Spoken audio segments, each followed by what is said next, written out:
Good evening and welcome to the special meeting and workshop of the Raymond Select Board. Today is Thursday, August 27th, and we are meeting at the broadcast studio next to Jordan Small Middle School. I will do a roll call. Derek Ray will be a few minutes late. Chris Hansen? Yeah. Kayla Gonzalez is not coming to the meeting. Fred Miller? Here. And I am Shar Jewell. So all rise for the Pledge of Allegiance, please. I pledge allegiance to the flag of the United States of America and to the republic for which it stands, one nation, under God, indivisible, with liberty and justice for all. Thank you. All right, item number 3, approval of the fire department fee schedule changes. Bruce, thank you very much for cleaning that up. It's very easy to understand now. Welcome.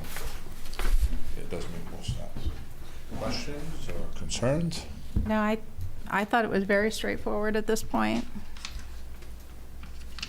You good, Chris? Yeah, I made my comments at the last meeting. I'm good. Good. And Fred? No, I'm good. Yep, okay. They look good. All right, then we need a motion to approve.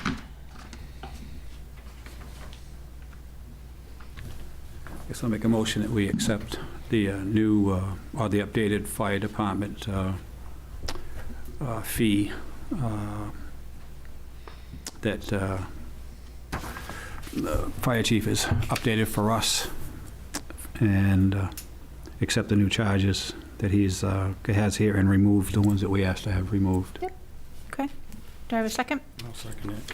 All right, thank you. All those in favor? Opposed?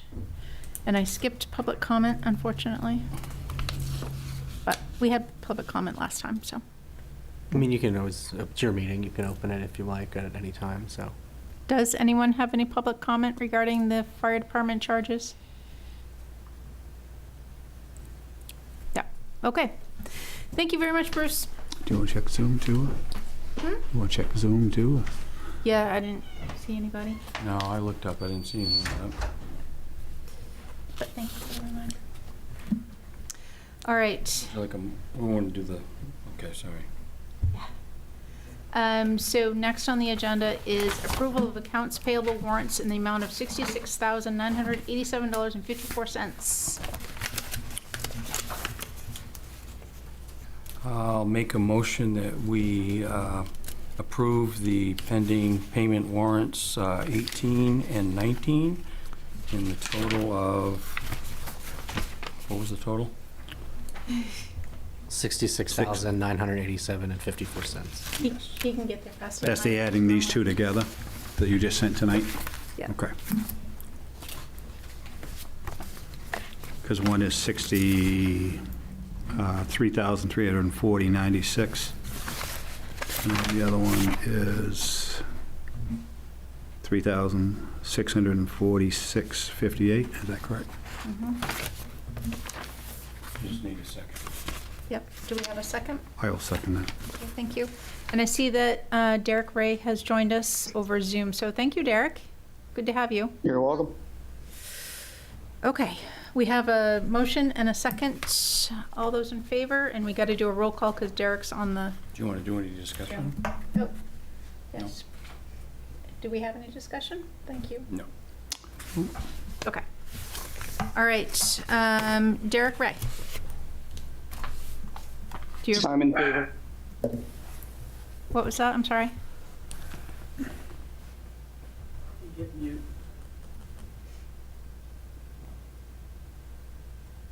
Derek, I didn't catch that. Yes. Okay, thank you. Chris? Yes. And Fred? Yes. And I will vote yes as well. Thank you.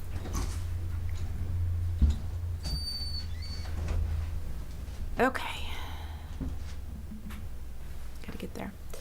Okay, that concludes our special meeting for the Select Board. I will open it for any general public comment at this time before we adjourn to the Select Board workshop.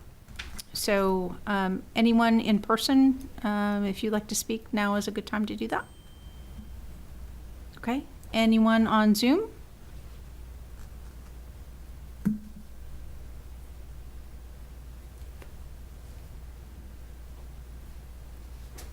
All right. I'm going to assume that people can be quick on the unmute if they want to speak. So can I have a motion to adjourn the regular special meeting to go into the board workshop, please? I'll make that motion to adjourn. Okay. And I'll second All right. All those in favor? Derek? Yes, I'm in favor. Okay. Chris? Yes. Fred? it. Yes. And me? Yes. Thank you. All right. Let's open the board workshop. So item number 5A is the TIF amendment discussion. Okay. So I'll just give a little background on it before I go into the actual action and discussion we'll talk about. So Jordan Small Middle School Implementation Committee has been meeting regularly since May now. A couple weeks ago, we had Woodhull Architects and their subcontractor go into the middle school and do some scanning for us. And the next step of that process would be to use the scans and the comp plan and all that stuff to eventually put out an RFQ for a condition or needs assessment so we can get a preliminary cost on the building reuse. So part of the reason we're going to talk about the TIF now is as we get to the end of this reval, Kurt's going to have some numbers on the TIF capture. We're expecting an additional 100,000 to come in through the TIF, roughly this commitment, and we have a balance in the TIF already that's unexpended.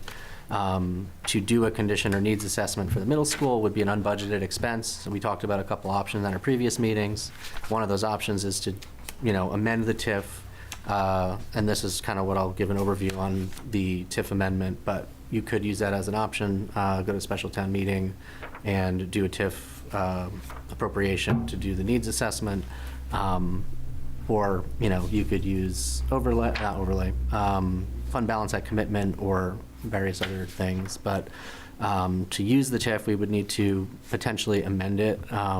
And in 2025, the legislature made some changes to the TIF statute to allow for the financing of public facilities outside the district. Gray Lewis, who's on the call now, can probably talk more about the technical side of that, but I'll just kind of give an overview. But basically just seeking some board discussion on amending the existing tax increment financing district to potentially authorize project costs for public facilities, which was made possible by the 2025 legislative change. The memo's in your packet. I won't read it verbatim. But the immediate driver to this discussion would be to have an option to fund and appropriate the condition and needs assessment for the Jordan Small Middle School project. So the policy question really for the board is whether you support pursuing an amendment to the TIF, giving the staff some direction on scope. There's really three options if you were to pursue an amendment. One is a very narrow scope, which would be to amend the TIF for a very specific project like the middle school or public works garage or any sort of capital project. A broad scope, which would encompass any public facility generally, or a mix between the two, a hybrid, broader scope, maybe some specific projects. But if I'm missing anything, Gray, feel free to chime in. It's just an open discussion. And then I kind of in the packet outlined the timeline for the last time you amended the TIF. Took roughly 3.5 months, and all the steps that go into amending the TIF and what we'd have to do with DECD, and that turnaround time. So I guess we'll just start with some open discussion.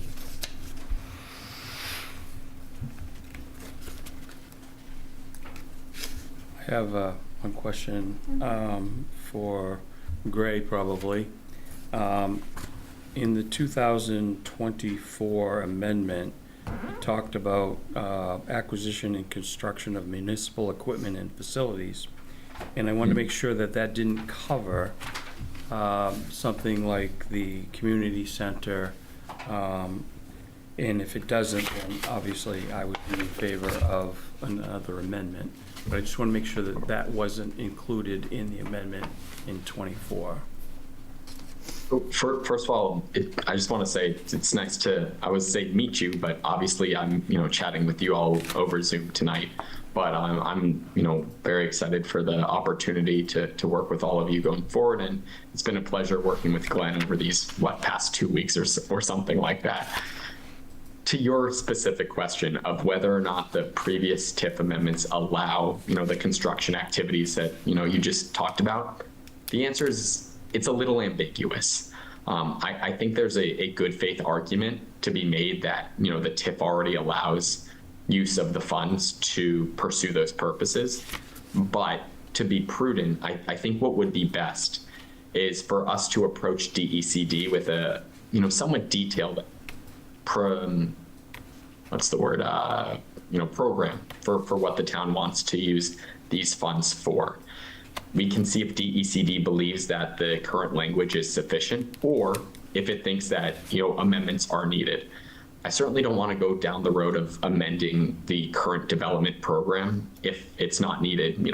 Doing so would just be a waste of time and resources that the town could expend otherwise. So, simply put, I think the best way to approach this is to get an idea of what we want to do, approach DECD, see if their opinion is that the current language is sufficient, and if not, then reconvene to decide, do we want to approach this problem with broad language or narrow language? And I'm happy to talk about the benefits of broad or narrow language tonight as well, if that's something the board wants to discuss. But I don't want to put the cart before the horse. I have a follow-up question. So in your, I think you're correct that it is a little bit ambiguous, and that it does exclude town offices in that language from 2024. And if we did move the town offices up to that community center facility, I didn't know if that would disqualify us. So I think your approach is right. I just wanted to air my concerns, that's all. I appreciate that. And, I think a good rule of thumb here is just to err on the side of safety. In talking with Glenn, it doesn't, this is obviously something that the town wants to address, but it doesn't need to get addressed tonight per se. We have time to make sure that we are going down the right road and taking all of the proper steps to get there, so that we don't have to end up back here in a year or two amending the TIF program again if need be. Thank you. Do we have them 3 options you just talked about in our packet? It's in the executive memo in the packet, yeah. So it's in this one that you printed for me the other day? Yeah, it's probably the last page of the, it's probably this right here. Oh, that's the finance ordinance, but yeah, it's in the packet. But basically, the policy questions are, if you were to amend the TIF, you can define it narrowly, a very specific project. You can define it broadly, any public facility, or you can pick a bunch of a la carte options. So real question is, if an amendment's necessary, do you support it? And if you support it, how broad do you want the scope to be?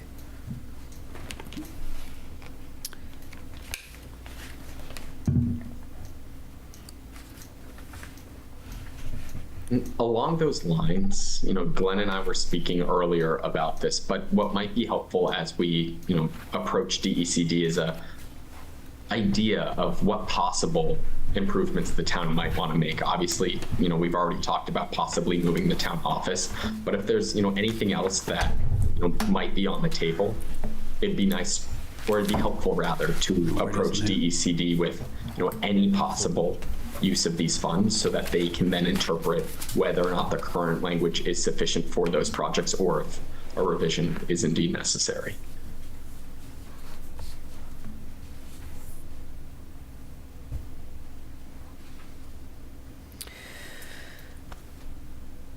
Do you have any other questions right now, Fred? I guess, does this affect the TIF as far as how the money's used? I mean, are we allocating it? Is it going to, the expenditure is going to take up what we need? So right now, you place a warrant article Right. In June, Mhm. and it outlines your TIF appropriation spending for the year. And this the immediate driver to this discussion is just the gap between right now and the next town meeting.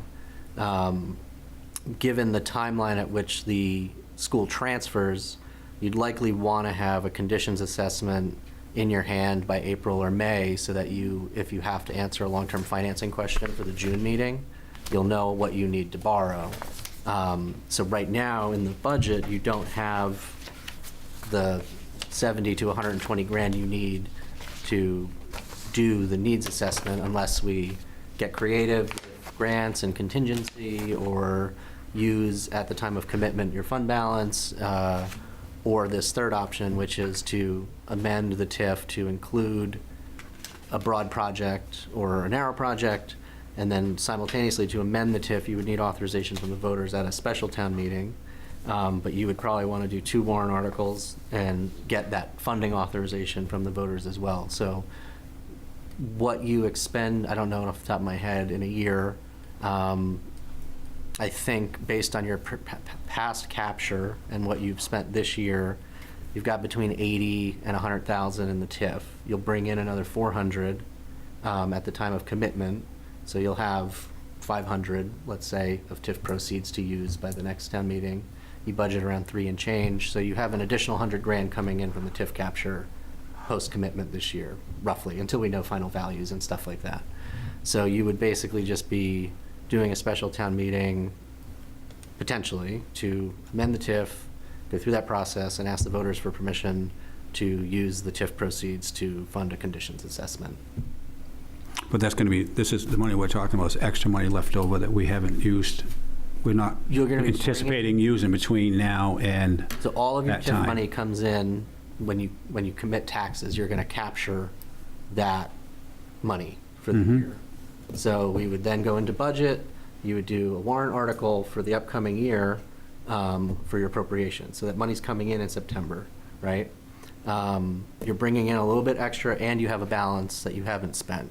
Mhm. So you're basically just doing it a little bit earlier, but you also have some money that you haven't spent and the money you're going to be bringing in. But this is TIF money. Correct. Yeah. And we're not going to affect anything that money was originally for by taking it and moving it over. No, you're just adding an expense. We're just adding that expense. Unbudgeted expense, Right. yes. Potentially. Anything else, Chris? So, generally speaking, right now we have a finite group of uses that we can use TIF funds for. If we do an amendment, we can broaden those uses to include public facilities, including Jordan Middle School, maybe a public works building, different studies and things that aren't part of our allowed uses of the TIF today. Great. Would you mind going over the change to the statute in 2025 that kind of enabled these project costs? I talked to Tina Mullins about it a little bit, but I Sure. can't So, speak yeah, to. I don't have the language in front of me, but the general idea is that about a year ago at this point, the legislature amended what is permissible for a municipality to spend TIF funds on. And they, essentially expanded that so that towns have a lot more leeway in spending TIF funds on public projects outside of the district itself.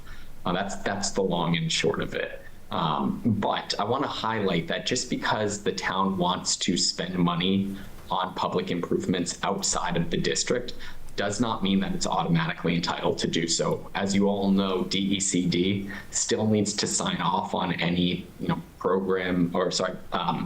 project development plans.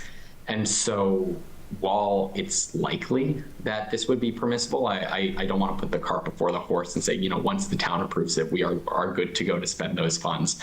Rather, it needs to be approved by DECD first, which will make sure that it comports with the statute itself. Generally speaking, based on what I've talked with Glenn about and heard tonight, I don't think this should be a significant hurdle. But, it's still not a completely done deal once the town approves. What's the time frame on that? So in the memo, I outlined what you took last year. It was about 3.5 months to turn around an amendment from all the public notices. No, I'm sorry, I meant from when, to outside approval that he was just talking about. How long does that process take? For DECD to Yeah. approve the program once it's approved by the town. Yeah. I don't know off the top of my head, but Glenn, correct me if I'm wrong based on the last timeline. I couldn't imagine that it would take more than a month or two. Okay. So last time you did it, your town manager submitted in July and DECD approved on September 27th. But, and Mel, correct me if I'm wrong, there was a mix-up during that time period where Wyndham Eagle didn't publish the notice at the time they needed to, so you had to renotice it, and then you had to wait and do another public hearing. So I don't know if that impacted the actual, like, what it would have done if that notice had gone out when it was supposed to. But it looks like you submitted in July, you were approved in September. But I don't think DCD has ever denied one in their history. No, like I said, I think it's unlikely, but I don't want to say it's set in stone. You never know. The other thing to keep in mind too is while a broad amendment, in theory, yes, it could fund many things for many years, but you have to keep in mind your TIF is expiring in 2029. You have limited capture, so it's not like you're going to service a 20-year bond with 3 years of TIF proceeds. And so this is really like a very narrow one-time cost for this, but then you will have a couple years of extra capture and other projects, but it'll be a limited amount of time that you'll be financing any sort of long-term debt service, if that's the idea, unless you have a new TIF or have an extension to this one. So just keeping that in the kind of rear view is. So any amendment we do to the TIF would be done at the town meeting in June. Well, no, that's why we're talking about the potential for a special town meeting to do the amendment and the appropriation so we can get the So conditions. if it's assessed. 3.5 months, we couldn't do it at the November special town meeting. Well, that's later discussion. 3.5 That's another discussion, okay. Yeah, it's 3.5 months from initial filing to DECD approval. So, Yeah, and to clarify, the procedure here would be the town would host its special town meeting, amend the program, and then DECD would go through its approval process. So the town needs to act first, and then DECD acts second. Obviously, through this process, we can have a conversation with DECD, so we have a good idea of if they would give it a thumbs up or a thumbs down. But from a technical point of view, the town acts, and then the state does. So we couldn't actually use that money until after the DEC is okayed it. In other words, for 3 months, we wouldn't be able to, we could slot it there, expecting it to go there. But we couldn't actually release the funds until we get the. Right, but I mean, it also takes time to do an RFQ, solicit bids, review them. So I usually let a bid run for a month anyway. So all these things would sort of be happening simultaneously depending on your timeline. But the ideal target would be if you wanted to put a question forward in June to have something in hand by May. So that would put us at what, April, March, February, if as the drop dead date to probably make it for June. Okay. And what are we looking at for the school moves? Is that like 2027? So the And the the 2027? RSU will vote in the spring to transfer the deed, and then the timeline is sort of any time between summer and January, let's say, just to I don't know what their schedule is to move equipment and have the building be Of ready. 2027, Correct. yeah. Now, meanwhile, again, we're walking away from the TIF discussion here, but we are still seeking other resources, right, like grants and whatnot, too. I mean, you have a couple active grant applications. I have a meeting with EDA tomorrow, which is the Federal Agency for Economic Development or something. I don't know what the acronym is, but and you have CDBG grants coming up in the next week or two. You have BRIC. There's a bunch. So but it's not. It's not going to cover The expense, everything. Right. So, and it depends what the voters and the board want too. I mean, we don't necessarily know the scope of what you want either yet. So that's what the condition and needs assessment will give you, those preliminary figures of this is what we want, and this is what it'll cost. You know, that's all we're trying to cover right now. Yeah, I mean, it's gonna cost you money to find out how much it's gonna cost. It's that Right. simple. And It's- we're saying around 100,000, is that what you were saying? I think that's a safe estimate, yeah. Okay.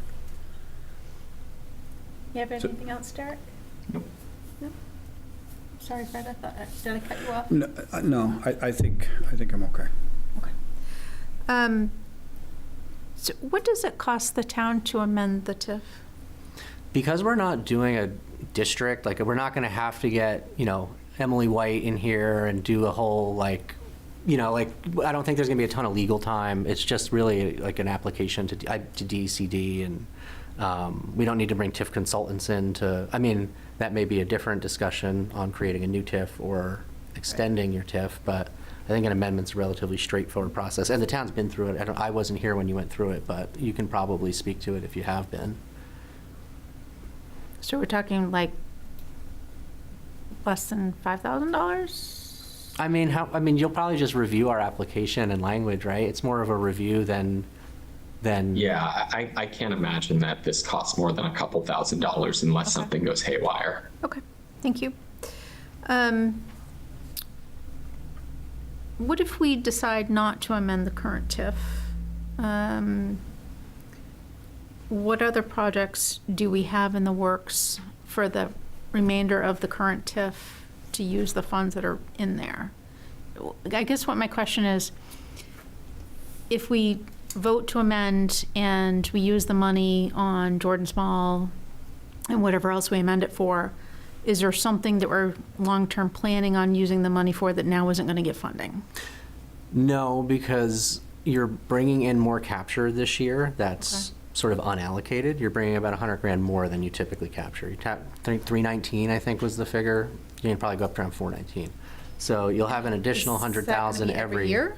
I mean, you don't have to spend the money. You can appropriate $0, but annually you seem to have, for the last couple of years, 302 maintenance, some planning, administration stuff, part of the assessor's salary, flowers, the gardens that you do along 302 corridor. That's that warrant article every year. So And there's some public safety capital improvements in Yeah. there. yeah, so Like that's almost $500,000, not $500,000, 500,000. Oh, the debt service for the fiber bond was your big one. So you had piled up, Oh, I the think. fiber ring. You had unexpended funds for a while. He You were kind spending of it banked now. those because expecting this would come and Yeah. then use them for that. And you were spending those down. Well, that was the point I was trying to ask in the beginning, if we were affecting anything else. In other words, using this money, are we taking it away from somebody at something else? But we're not, right? Because Well, you're we're going to be, like you said, we're going to have more coming in. correct. So, we're not going to affect, like Charlie said, that there's something we had planned ahead. Now, all of a sudden, we can't do that because we've used this by amending the TIF. You're amending it to bring in more money than it currently comes in. And this is a one-time expense. Yeah. You're not, Right. this isn't a recurring expense. You're doing a one-time shot to do a needs assessment, essentially. Okay. So talking about the DECD and what they will or won't approve, I guess it sounds like they're pretty liberal. But as far as the three options that you provided, Glenn, the narrow, the broad, and the defined list, just kind of looking for the legal opinion on what direction we should go. Sure. So I would say that the benefit of having a broad, grant of authority here is it is a lot easier for the town to, pick and choose what projects it wants to fund because a lot will fall under that umbrella. The con is that, there is more ambiguity there. And so let's say there is a situation where DECD disagrees that a project that the town wants to use its funds on are included within the language of the approved program. That could lead to litigation and obviously costs down the road.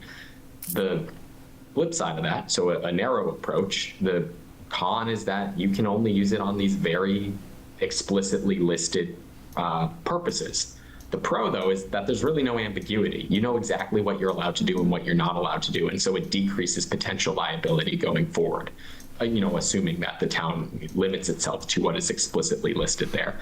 So this is all to say, I can't say one is better than the other. That's a policy decision for you all to make, but there are certainly pros and cons to each, and, I think they're fairly easy to, intuit because they're just the inverse of each other. So if we went with a broad scope, that's more ambiguous, and when we decide to take money to spend on something under the broad scope, is it a situation where we can just do it, or do we have to get approval from the DECD before we do it? Generally, what I like to advise municipalities, this is my preference, and you all may feel differently, I'm not sitting in your shoes, but is to go with a broader approach. And then when there is something that doesn't squarely fit in that language, that it is kind of living in that gray area, Okay. approach DECD proactively and ask them for their opinion as to if this would be permissible or not. And, that way you avoid any potential liability. And if, DECD comes back and says, yeah, we actually don't think that fits within what you are currently authorized to do, then the town has three options. One, do nothing. Two, use that money for a different purpose that does squarely fit in what it's already authorized to do. And I'm sure you guys have a lot on your, wish list of improvements to work on. And then three would be to seek another amendment in order to authorize that use down the road so that the monies can be spent in the way that you initially intended for them to be spent. Okay. And just kind of a broader question. At what point do we need to either extend this one, do a new one? What's better? So I think Glenn mentioned that this TIF ends in 2029, was it? Yep. Yep. Correct. So the So, only go ahead. caveat with extending is you can only extend for two reasons. One is to do a transit-oriented TIF, and the other is to do an affordable housing TIF. I haven't read the statute on it, but if Gray knows more, but so it's an easier process for an extension, but you're limited to those two things. Gotcha. Otherwise, you're looking at creating a new TIF, Okay. which I've not yet had to do, so I wouldn't be sort of the expert to answer where to start with that. But I would broadly say the question you want to answer is what type of activity are you trying to incentivize with a TIF, and where do you want it to happen? Right. And your comp plan sort of outlines a suggestion for a new TIF and where, and the type of activity, so that's probably a good place to start. But that's really I guess, sort of the core question of a TIF is we want a certain type of thing to happen, and we want it to happen here, and we're going to use this to do it. Okay. I think Glenn hit the nail on the head. The only thing that I would add is, there is still time. I understand we are somehow nearing the midpoint to end of 2026. That's a little crazy, but the town will have to face this problem in the future. It's not facing it tonight, and so I don't want to, get ahead of ourselves. And obviously, this is something that you all as select board members will want to keep your eye on over the next few years. But it might be a little premature at this point to talk about extending this TIF or starting a new one when, really what I think we're here tonight to figure out is what we want to do with the current TIF. Okay. So Glenn and Gray, is there anything that we haven't asked that we should know? Not that I can think of. No, I think that's, well, first of all, that's a very good question. I really enjoy that you asked that. The only information that I think might help Glenn and myself, and Glenn, I apologize if you already know this and I just don't, is what potential uses would the town want to use this money for that's not already explicitly allowed in the TIF, so that we can approach DECD and get their opinion on whether the current language is sufficient or whether an amendment is ultimately needed. Yeah, I would say just without knowing and presuming the board's direction, in this specific instance with the additional capture and knowing what we have in it, was really seeking to address the more immediate need, which is, do we want to get this conditions assessment done now so we're ready for June, or, wait until the next budget, or however we want to approach it. But this is a mechanism to get there if you want to take that road. So we can at least get started on that. Correct. Yep. And if we need to make any changes down the road, we can do that, right? Changes to, Like we want to add something to that. you'll do that every year when we prep the budget for the town meeting warrant authorization, because you annually have that article anyway.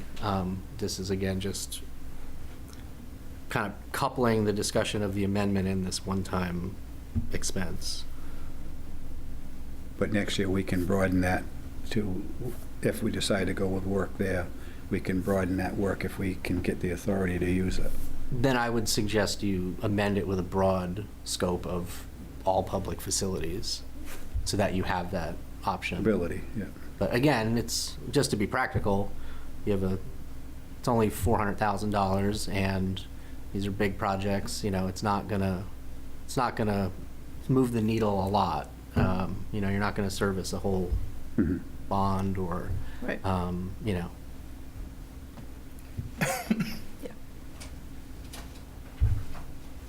Do we want to do a straw poll? On what we Well, wanna do? we're not making a decision tonight anyway, are we, or are we? No, it's just whether we want to move forward. Yeah, I feel that we should move forward, and I think we should move forward with a broad one. okay. Chris? Well, I definitely want to move forward, but I was going to say that we'd more go with the specific rather than the broad brush. Okay. I was thinking more broad and try to keep our asks narrow. That way, if we do have to go broad, then we can figure out if they allow it or not. But if we kind of do our homework and keep our asks narrow, even though we did the broad, we can kind of do both. And then cross that bridge when we get there if need be. If not, if we go broad and then keep it narrow, then we don't have anything to worry about anyway, but it's tough to go back. We'd have to redo this all over again if we do it the other way around. And I think you're recommending broad too, right? I mean, isn't that what you, Gray, your recommendation Sorry, is I that couldn't we... tell that you were pointing at me on the Sorry, screen.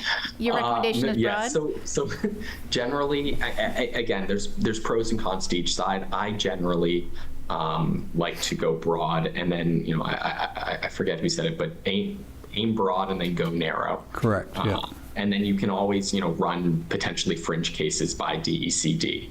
The one other con of going broad is there's a greater chance that that language will get shot down by DECD. So if that's the case, then you will have gone through the special town meeting process or potentially, regular town meeting process, approved, updated language, and then DECD says, you know what, this is too broad. We're not going to approve it. So I think when, Glenn and I are drafting that language together, we would want to have an eye on what the statute actually allows, make sure we stay within the confines of that, but do that as broadly as possible. And like I said, through that process, we can have informal conversations with DECD to get a, not official thumbs up or thumbs down, but a good understanding of how they might fall on approving the fairly broad language. And especially if we use a narrow scope too, instead of going for the moon, but, give them a scoop, a narrow scoop, that would probably help a lot too. And then letting them to make that decision, correct? I agree, yes. And we'll be talking to DECD throughout this process, so I'm not going to surprise them with something that, I'll talk to Tina and say, here's what we're thinking, because she'll give me Right. honest feedback from the get-go. So, we'll know informally that they tacitly sort of, or, this is. Does the DECD, are they appointed people, or are they, is like their job? What I'm asking is there Glenn, correct me if regular I'm wrong. turnover? I think they are, career Okay. bureaucrats, for lack of a better term. Right, The okay. commissioner of the department is likely a governor's appointee, but Sure. the staff is the staff. So just because it would be a shame to talk to people next month and they're like, yeah, that looks great. And then 3 months, there's new people in or whatever, and they go, no, we don't like that. So, Yeah, I wouldn't be super concerned about that, especially given, you know, where, well, I don't want to make predictions about what might happen in the gubernatorial election, but I don't think that the folks making the decisions on the ground in the DECD will have significant turnover. okay, thank you. So after hearing his explanation of broad, I would go broad. Okay. Yeah, I concur. I think that we kind of go as wide as we think we can get away with, and then, Within reason. yeah, within reason, obviously. Okay. Okay, so that direction is helpful, because then staff, Gray, you know, the next steps look like is obviously a commitment coming in September. Part of this will be Kurt certifying the OAV for the TIF, notices that will have to go in circulation for upcoming meetings, holding public hearings, and then we'll get later in that discussion on how you want to do the town meeting sort of approach to it. But we'll just get to see a draft of what we're going to be putting in there, right? Oh, absolutely. I mean, For us to look at. now that I have some direction, we'll start working on language. And I said, like, again, we have to wait for the OAV certification, which is coming in the next days, and then start getting it ready for upcoming meetings. So you'll have plenty of opportunities. I think there's at least 2 public hearings, so you'll have multiple meetings on it.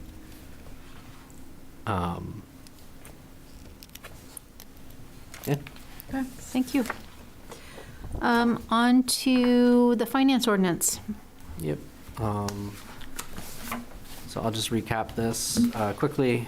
Memo's in the packet, but essentially, the statute allows for the delegation of some functions to kind of have a continuity of operations. You know, we meet monthly, so people get paid bi-weekly. It's hard to, you know, have a payroll warrant once a month, so the statute allows you to delegate some of those functions. Unfortunately, as a title, town manager plan, no charter town, you had a policy that you would renew annually, that in 2023, you sort of haven't renewed it since. But you would include treasurer's disbursements as part of that annual renewal. Unfortunately, as a no charter town manager plan town, you have to do that by ordinance or charter. You can't do that by policy, although the policy is technically correct. So when that was sort of brought to our attention, that's why the board's been meeting twice monthly to do AP warrants.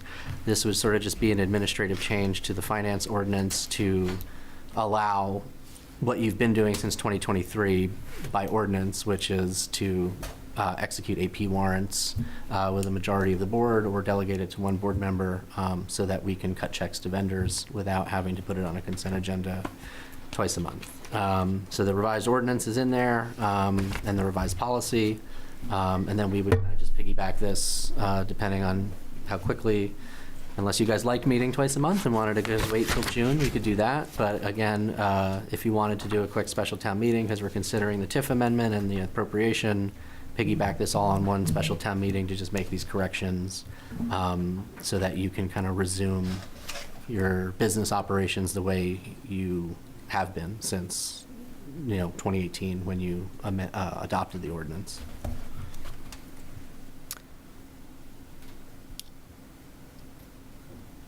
Do the board members know how you stumbled across that this wasn't correct in the beginning? So it's sort of like, for me, because I've always been council manager town, so they have charters, they have ordinances, and it's all sort of delineated.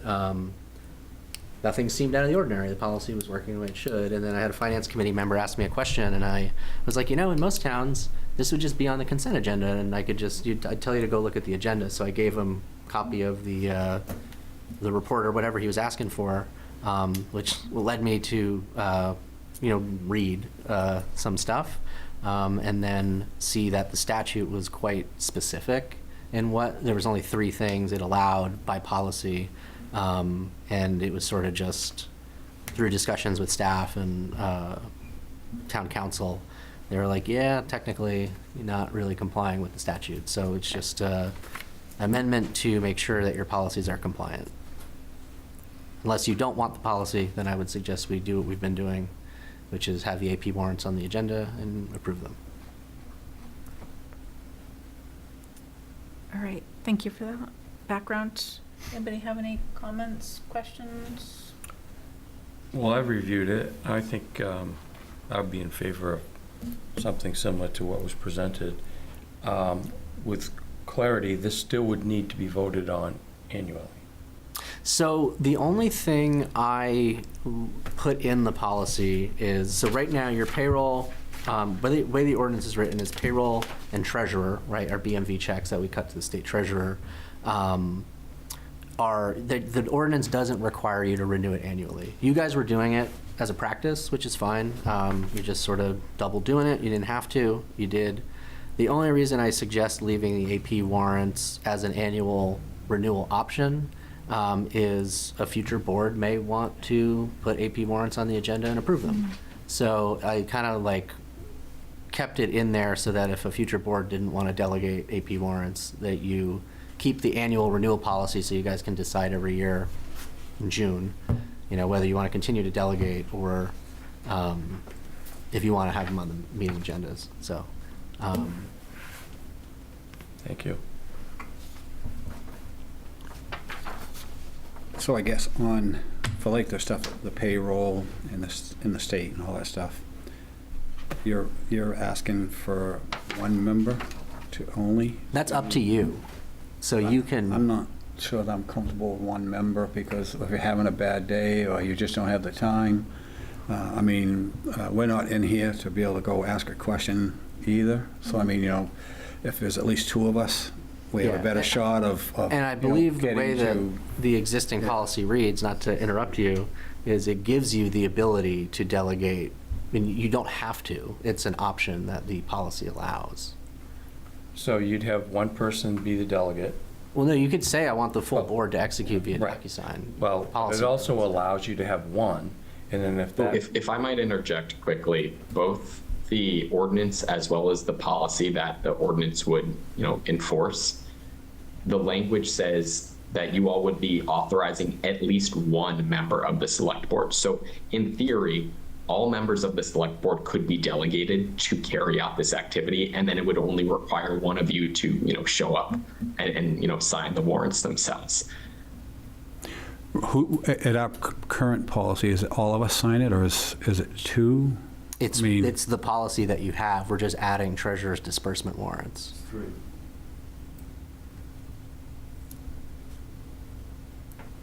So we currently have three, or? Your current policy is at least one. Yep. Since 2018, it says to allow at least one. And you're saying at least one to show up, but we all have to look at it and agree with it? Or is that one person has the authority to just sign it and it's done? Because I'm not comfortable with that. It's one. Yeah. It's at least one to show up and sign it, and then it's ready to go. I mean, it's just too easy for, you know, especially a lot of the, I mean, payroll needs to go through. I can understand that, and I can understand the state, because that money's already came in and it's well taken care of. I mean, nothing should change, but I'm not sure if I'm comfortable with anything else. Having one set, I'm not even really comfortable having any of it one eyes. So let's see if I can work through this. So when it says at least one, does that give the board the option of designating, like, a quorum has to approve it? The way I would read it is that your annual renewal, when you're deciding to renew the policy annually, you would decide amongst yourselves, Okay.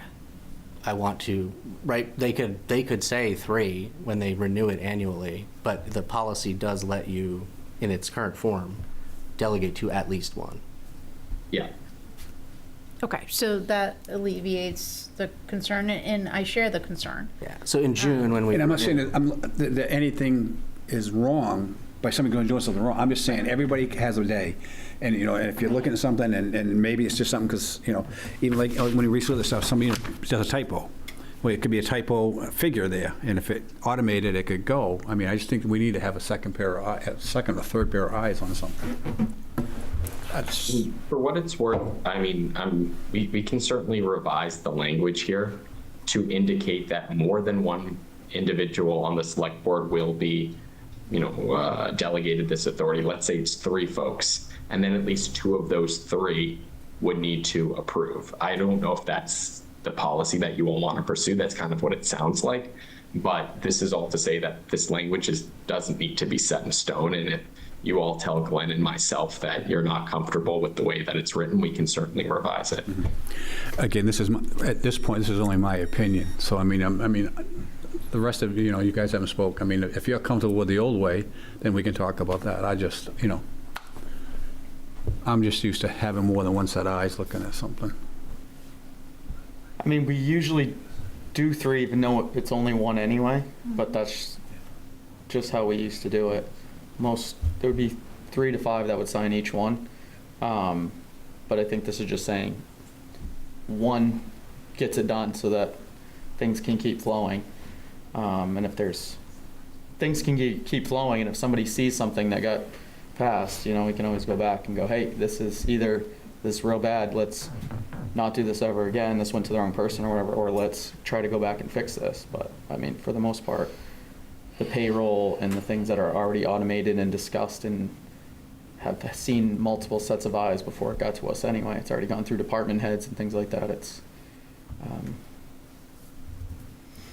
But I'm just talking how it's been done in the past, so.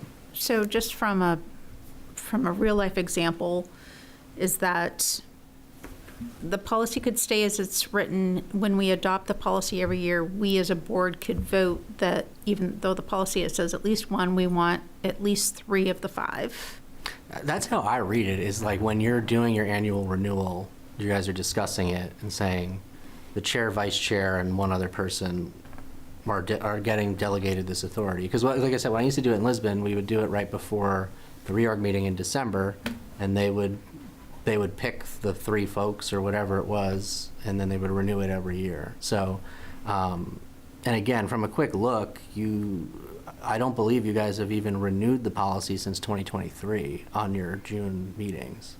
So you've in practice been carrying it out, but I don't recall seeing it being renewed, at least in my file folders. The last signed copy I have was from 2023. And then, but we'd all still get it electronically just as we do now. Mm-hmm. But then it would just be 3 of the 5 have to sign it for things to move forward.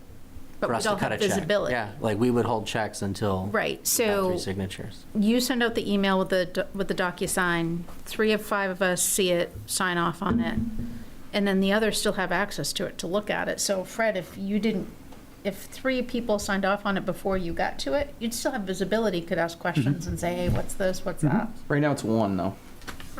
Just for everybody, Right. that everybody knows. That's what I was going to 3, say. most of the time 3 sign, but When you for the most talk- part, 1 needs to do it and then it goes through. There are certain things that have to get paid, Right, payroll. right, So that's why the 1. okay. But if we decide as a board, at any time during the renewal, we want to go to 3, we can do that. So I kind of like this flexibility. Yeah, It gives every board, a different board, to Oh, decide. yeah, I agree. Annually. Yep. Right. So I kind of like the way it's written, that's Yep. just me. That doesn't mean I'm not agreeing with you that sometimes more than 1 set of eyes. I've had questions on these multiple times that I've had to go to either, and way before even Glenn was here, for all 3 town managers that we've had, I've had questions on warrants, and some are explained very easily, some are explained that it's not really the greatest thing that I wanted to hear, and that brings up more discussion, and then it comes back to a board meeting, and then it goes out to public. Like that's what kind of sparks some of the changes or budgets or things that you find, but at least it's not slowing down day-to-day operations. But for tonight, this is a workshop, right? Right. We're not going to decide. Right, there's no tonight. decisions being made, right. No. So the way it's written, it gives us that flexibility no Yes. matter what. Right. And I don't know if there's anything we can do to tweak it to make it better than it already is. I think it's well written. That's just me. Like I said, your existing policy was correct, and It's just we didn't vote on and it. the 2018 anyway. ordinance doesn't even require the annual renewal. The only catch was the treasurer's disbursement piece you can't do by policy, so that's the only piece that had to be added via ordinance. So like I said, you guys were doing the extra layer of doing the annual renewals up until 2023, when the ordinance didn't technically require it, but you also couldn't Yeah. do that one piece that you were doing. Okay, straw poll? Are we ready for a straw poll? Derek? You good with it? Yep. I'm good with it. Okay. Good. Okay. Yeah, what I like about it is it does allow for flexibility, but then we all still have visibility. So even if, I don't check my email the day it comes out, 3 people or whatever sign off on it, and the next day I open my email and I look at it. Yes, the checks have been cut and sent, but I can still ask questions, just like Derek said. I can still be like, what is this and why is that? And so it's not, Well, I think it's ease of flow Yeah. from the town's point. I mean, we need to pay our bills on time. Right. And if you hold it back and you're waiting a month to Right. 6 weeks, Yeah. that's a problem Yeah, you for can't do vendors. that. You can't do And, that. I think this makes it very flexible. It's, to me, it's ethical. Mm-hmm. And if we want to change it to 3, then we'll have to work through that. is this something that can be voted on on the November ballot? So that's why that's the next discussion. If we're closed with finance ordinance, we'll talk about the town meeting planning part of it. But just when just while we have Gray and stuff, if there's anything else on finance, then we can go right into how I and just when. want to ask, before we close finance, Yeah. I want to ask one more question, or at least one. So right now, when it comes to payroll and basically state stuff that we have to take care of, Mhm. no warrants, light bills and whatnot that we pay, right now, we're requiring just one signature Per your ordinance. per our ordinance. But I mean, how has it been working? Is that what we've been doing? You've all get it, so 5 people typically sign it. But if we have one signature per the ordinance, we can cut a check That you to can the cut a check. treasurer. But we're all seeing it, and we're all getting the opportunity to look at it, and we're all getting options to sign it. Yeah. If we don't like it, then we have the option to come in and say, hey, I want to talk about this, even though it's gone through. And then if we have a situation, as Derek said, then we might not like what we hear, but at least we got something we can talk about. Yeah. And that's also the beauty of DocuSign, is we all get it. Right. We sign it online. Right. It's secure, the whole 9 yards. Mhm. That wasn't done in the past. Mhm. That's recent. I'm okay with that. I do it old school. Yeah, Derek comes in and I signs. go in, read them, highlight them, Well, sign. Well, it's been a couple times I haven't signed it, but I've asked the questions before because, it's just. Yeah, and typically, like, when they're on the agenda, it's a consent item, so I would prefer that when you guys have the agenda, if you have questions ahead of time, because typically if it's on a consent item, you're not going to have a discussion on it, so if you ever have a question, like, hey, what's this vendor, what's that, what's this amount, just always shoot them to me ahead of time, I'm happy to answer them. But, Okay. All right. Special town meeting planning discussion. okay.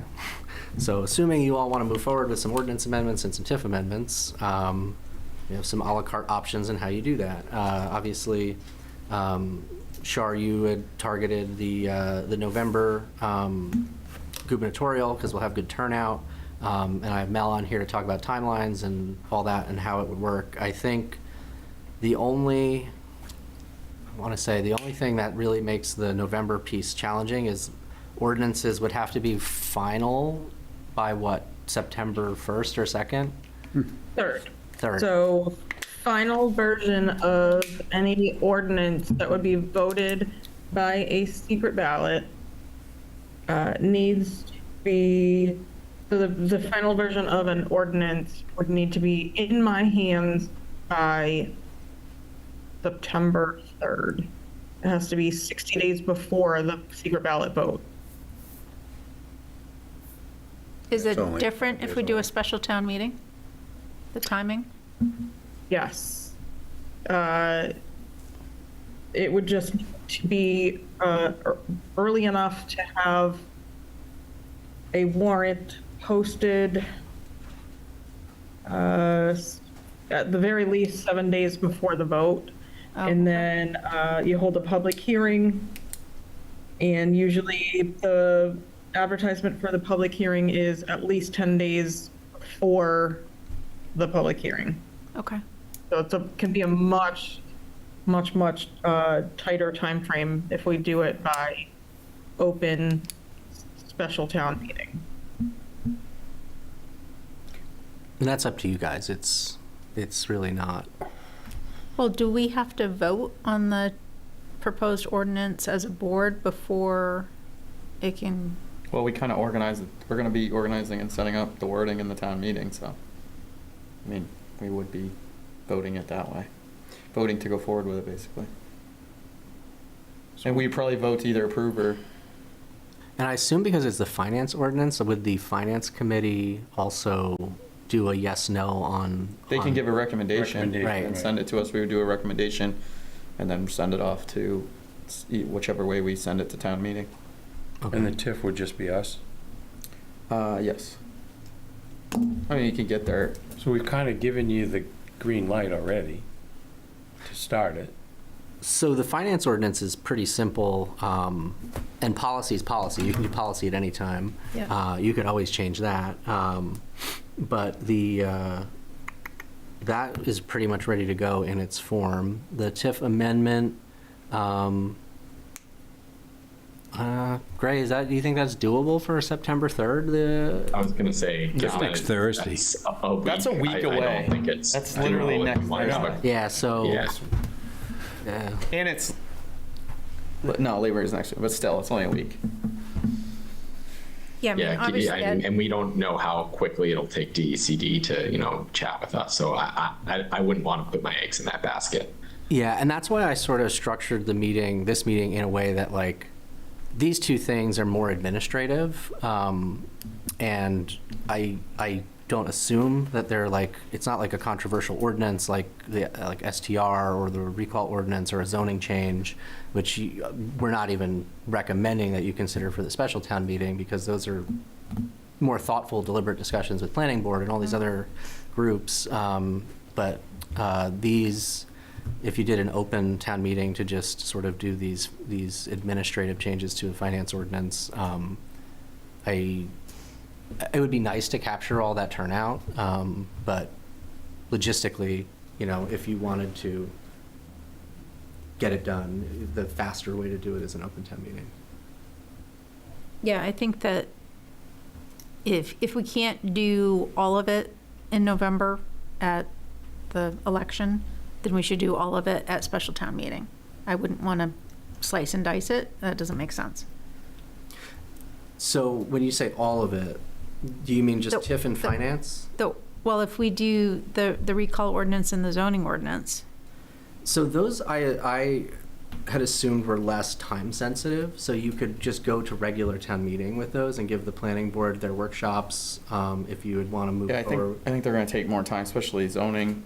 okay? And the- Recall might not and the take as much, but I'm Well, sure it's it's going to gonna take take a more while. than, it depends Okay. what we come up with Right. on the first two, but Yeah, I didn't I think really. they're kind of all over the place timing wise. Okay. It'd be nice if we group them all together, because you're already having the people there, I agree, but I don't think we want to wait on some of these for how long it's going to take on some Yeah. of the other ones, so. Yeah, no, that's a good point. That being said, if you wanted to push them out even farther, I guess you could do a special town meeting for a next big November election if there wasn't a pressing matter, but. Yeah, then you're pushing these off over a Yeah, year. it's- No, Yeah, we're not doing that. No. We got stuff to do.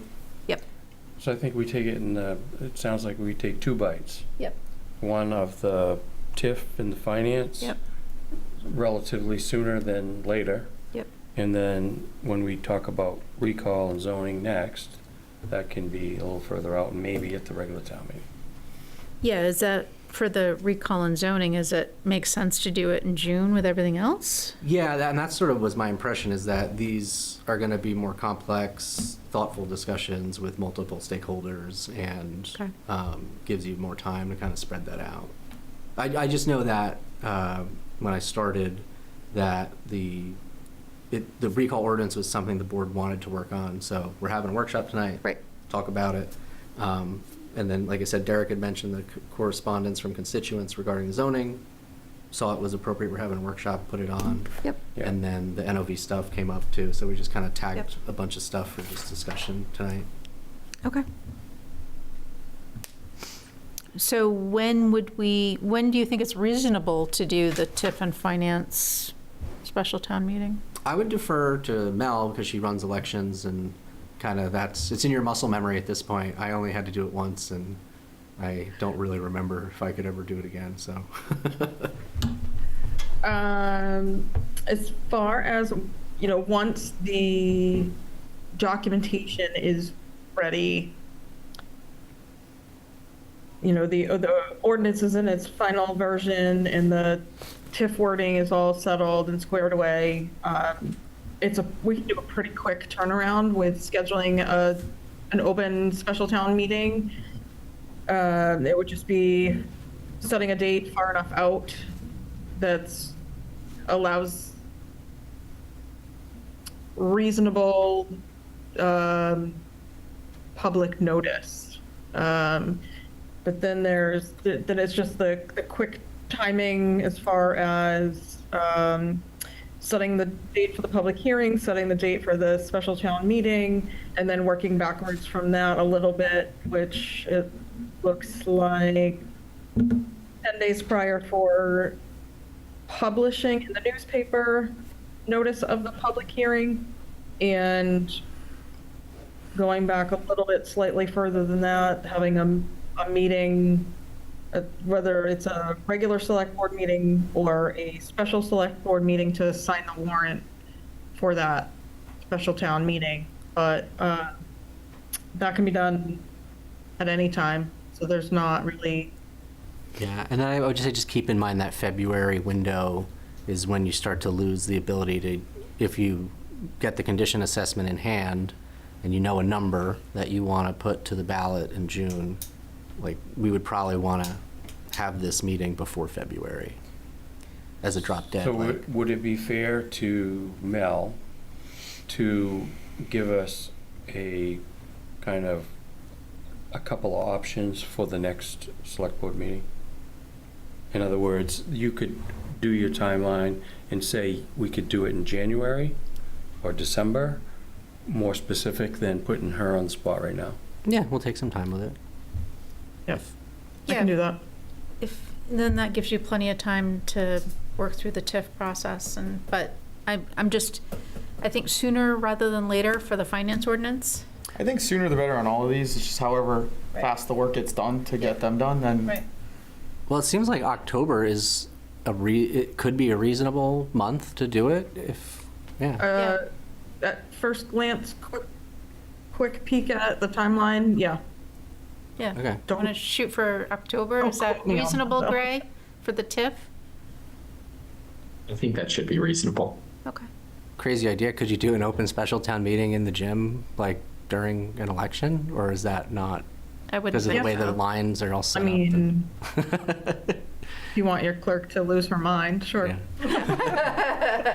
let's do it. But yes, it is possible. It's possible. Actually, how would that work? I don't know. I'm sorry I brought it up. It would just be two separate things. So we historically have voted all the warrant articles since COVID as a secret ballot on election day that's already set by the state. All of the candidates in Raymond are all elected by secret ballot on the June state election date. So that's already kind of that, at least part of that is set in stone, timing wise. But if it's ever decided to go back to open town meeting like it used to be before COVID, before 2020, then looking back, it looks like there was the open town meetings was done on about a week before, I think it was a week before the secret ballot election. So it's happened in the past. It seems like a lot of work in a lot of different directions with overlapping timelines, but it can be done. It's been done in the past. Before the last few years, just seeing anecdotal comments about people not having the opportunity to vote on stuff, not being informed, or they've, that they've already gone south for the winter and stuff like that. I just am trying to avoid, but trying to get as many people as possible to participate in the process, for us as a board to avoid people saying, well, you slipped it under the rug. So that's kind of what's running around in my head, is how do we optimize the number of people that are willing to come out to vote on stuff? Yeah. So for some context, the last time we did the special town meeting to amend the TIF to allow for broadband, that was held June 20th. So that was a week and a half after the June election in '24. Do you remember at all what the turnout was? Small, and that was the second time. That was the repeat of it because it was not advertised in the newspaper, which is a requirement for a That's right, I remember TIF that. amendment. The first one, I don't have it, but I want to say it was mid-May Yep, of that same year. yeah, I remember that. So are we doing the open town meeting for just discussion, or you actually want to do an open town meeting for voting? Yeah, that would be Discussion. to move it quickly without the absentee period, and that time frame. The fastest way to do it would be a regular special open town meeting to vote on the To two vote. ordinance changes. Or the So you could have 10 amendment and show one up, or we could ordinance have change. 100 show up. But if you do a secret ballot, you're going to have the whole town show up, right? Right, and again, because these I were think it's- I administrative think- in yeah, I think nature, it's the- it's not really I like. think it's the weight of what you're trying to get people to go on. Some things are super important. You want every single person that can and will and wants to Right. come. Other things are like, I mean, not to say they're not as important, but they're really not as Well, important. yeah, but I'm looking at the other way of this too, is I'm looking at it, again, it's two sides. One says, well, okay, well, I like the open way I can come in. But the problem is now you've got even a bigger probably group that's saying, well, I can't come on that day. I got to work that day, or I can't get a babysitter that day, or, I'm sick. So I can come in, or I can do a mail-in ballot if I have to. I know, I think what we're talking about, though, it has nothing to really do with the general public as far as how many people have to sign and how many times we as a board have to come in to sign things to get people paid. That's kind of the one we're going on. We're not really changing policies that affect tons of people out there. We're mostly Right. changing policies that affect how we operate and how we go to make things flow more smooth in-house. Yeah, these two items I don't think are controversial to the general public, right? I wouldn't think so. Imagine so. I mean, we're just basically asking for permission to add a component that the state legislature has added to the TIF. I mean, yeah, you'll get a pulse of it. We have to go through some other steps before we get there. So, I mean, you'll get, if the room is packed and there's a line out the door, people Yeah, maybe you super pull upset one with us, then you'll know. But not the other. It's pretty simple. What is the most expedient, most cost-effective way to do it? Open. So if we choose to do open for this, does that set any precedent for the next time we do one of these? Or can we just choose how we want to handle it? So I've only been through one budget cycle with you guys, but it seems like typically in March, you have a discussion amongst yourselves on whether you want to go secret ballot or open. And that usually happens right around end of the budget discussion. At least that's what it was last year when I was here. And for what it's worth, from a legal perspective, there's no precedential value to holding a open meeting or secret ballot on the next time around. In your heart, for lack of a better term, there might be some value, but from a legal point of view, there isn't. You can change up the process however many That was times my you want. concern, is that if we change it, anyway. But we do have the discretion to pick and choose how we want to do it going forward, so. Yeah, I think the least expensive, most expedient way to do these first two is what we should do. Okay. So we'll come back to you at the next meeting with some options for dates and some these in their final form and all the public notices and all the fun stuff that goes along with that. And that'll be on your next agenda. Okay. All right. All right, we good to move on? Yep. All right. Discussion of recall ordinance. Again, quick overview. Last year, the recall ordinance was triggered, the recall election was held. Following that, the town of Raymond defended the ordinance in court in light of that experience, and after the board expressed its intent to revise the ordinance. We don't want to presume to know your policy intent for the ordinance and what it should look like, but we did review the existing ordinance from an implementation standpoint and just highlighted some items that were ambiguous or technical, not policy related, single initiator filing, the use of days and business days were inconsistent, public hearing procedure, the timing of the special election was recommended change to be consistent with statute. There's an unaddressed scenario if you have a recalled official that resigns after a petition certified and it's sufficient, but before the election results are certified, whether a special election is still required or whether a board may appoint a successor. So it's just sort of a gap. But again, it's, I guess, a question. I guess where do you want to start? Do you want to rewrite or do you want to start from scratch? And what's your policy direction that you'd like to give us if you want to revise this ordinance is, I guess, where we're at. Well, what you've done in red is you just basically have cleaned it up, right? I mean, there's nothing changed here. You just kind of, like, instead of being select board, it's selectmen, you made it select board. Yeah, we didn't. You kind of just We didn't cleaned want to presume that any policy direction. We just wanted to approach it from a technical implementation standpoint, and that's what those red lines are. What do you guys want to do? You want to just amend what we have, or do you want to start from scratch?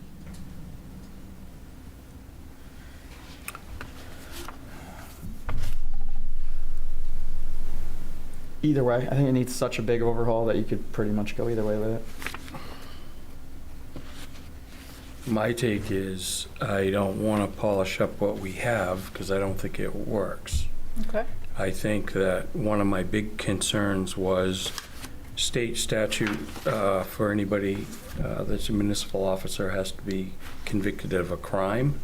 I think that's a little narrow. Some of the broader ordinances I've looked at do talk about conduct unfitting for office, indictment or conviction of a felony, or conviction of a crime against the municipality. There's a lot of language that you could put in there. And I would like it to be more specific than you just put, you can recall anybody for any reason you want. I think that's the problem I had with the existing one. And in the revisions I looked at, didn't address that at all. So I think that we got to look at some of the broader stuff, and that may, if we change that, it may require that we look at the whole thing. So I'd be looking at a more broad view than just cleaning it up. What do you think? I think that, as Derek said and Chris said, we got a lot of work ahead of us, and I don't think it's just something we can go through real quick. I think we got to look at it, and it may end up being that we do, like Chris said, do the whole thing. But I mean, I don't think we can just move a few things around and make it do what we want it to do, or what it should do, so that it protects everybody. I think probably what the easiest thing to do is to start with what the recommendation is from our awesome attorneys, and then go from there. Well, while I love being called awesome, I don't know if I can provide a great recommendation here. What I will say is, based on what I'm hearing, it sounds like folks on the select board want a middle ground between the incredibly narrow circumstances under which the state statute allows an elected official to be recalled, but while still avoiding a free-for-all, so to speak, where a recall election could be called for any purpose under the sun. To that end, I think, and Glenn and I can brainstorm ideas, but ultimately the decision will rest with you all as to what those, limited criteria will be. With that being said, one issue that we've run into in other municipalities is courts looking at a recall ordinance and assuming that the town wants it to comport exactly with the state statute, and essentially really curbing the effectiveness of that ordinance itself. To that end, I think at the minimum, we would want to include language saying this ordinance is intended to be more expansive than the state statute itself, so that courts are put on alert that that was the intent of the, residents of Raymond, is to not limit a recall ordinance to, convictions of a crime while in office. But at the same time, we certainly would, I think, want help in crafting a list of what you do all want covered. Does that make sense? I think what we should do is, as individuals of the board, send in our bullet points or our biggest things that we want to see in there.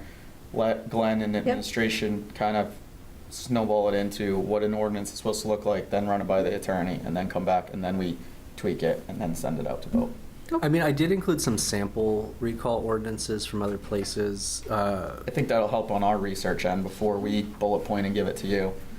Yep. Yeah, because Looking again, at it's ours a and big, looking it's at that a that big you can- policy Yeah. question, and what you all want. So if you want it to be broad, like it is, or if you want it to be like, somebody who's derelict of duty, they don't show up to meetings, or, you know what I mean, and they're just MIA, is that something that meets the criteria? Like, that's what's helpful, is like, what do you think rises to a threshold?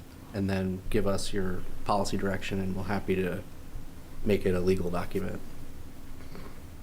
Candidly, I don't think that the bones of this document or of this ordinance are all that bad. As you all experienced, last year, definitely needs some updating. That is certainly true. But I think the meat of it is sufficient.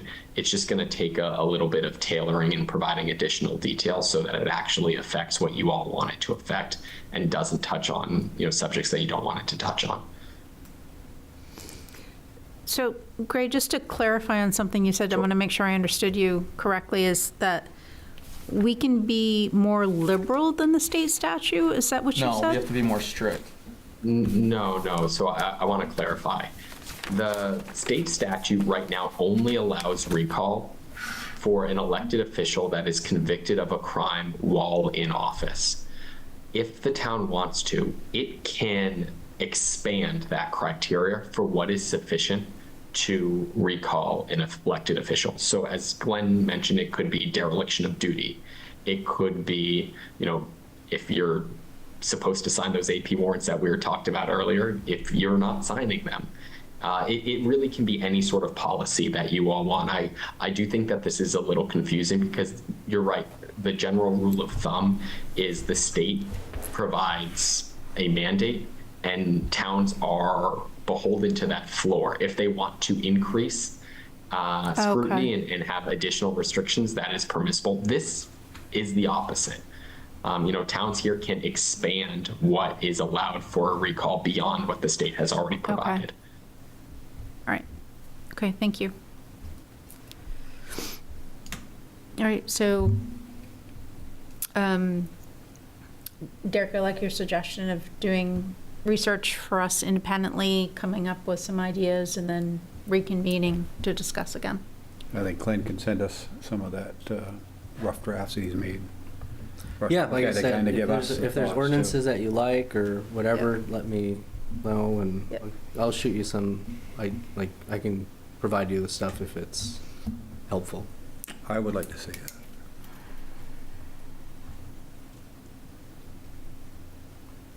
Yeah, I mean, I guess I would say we're not splitting the atom. So if someone's already doing it well and you like it, you don't always have to, we don't have to get all the billable Start from hours for scratch. Gray to whatever. If you like one and we want to just slap our name on it, that's, because many cities and towns across the country have experienced pains and learned from them. So if we can save some time and you like something else, we're happy to take that direction. Okay.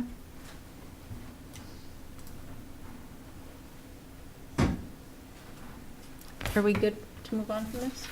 Oh, yeah. All right. Zoning ordinance. Do you want to start with NOVs so that way I can, because we probably don't need Gray for the corridor Sure. rezoning discussion, but we'll Sure. let you go after the appeals discussion. Sounds good. Okay.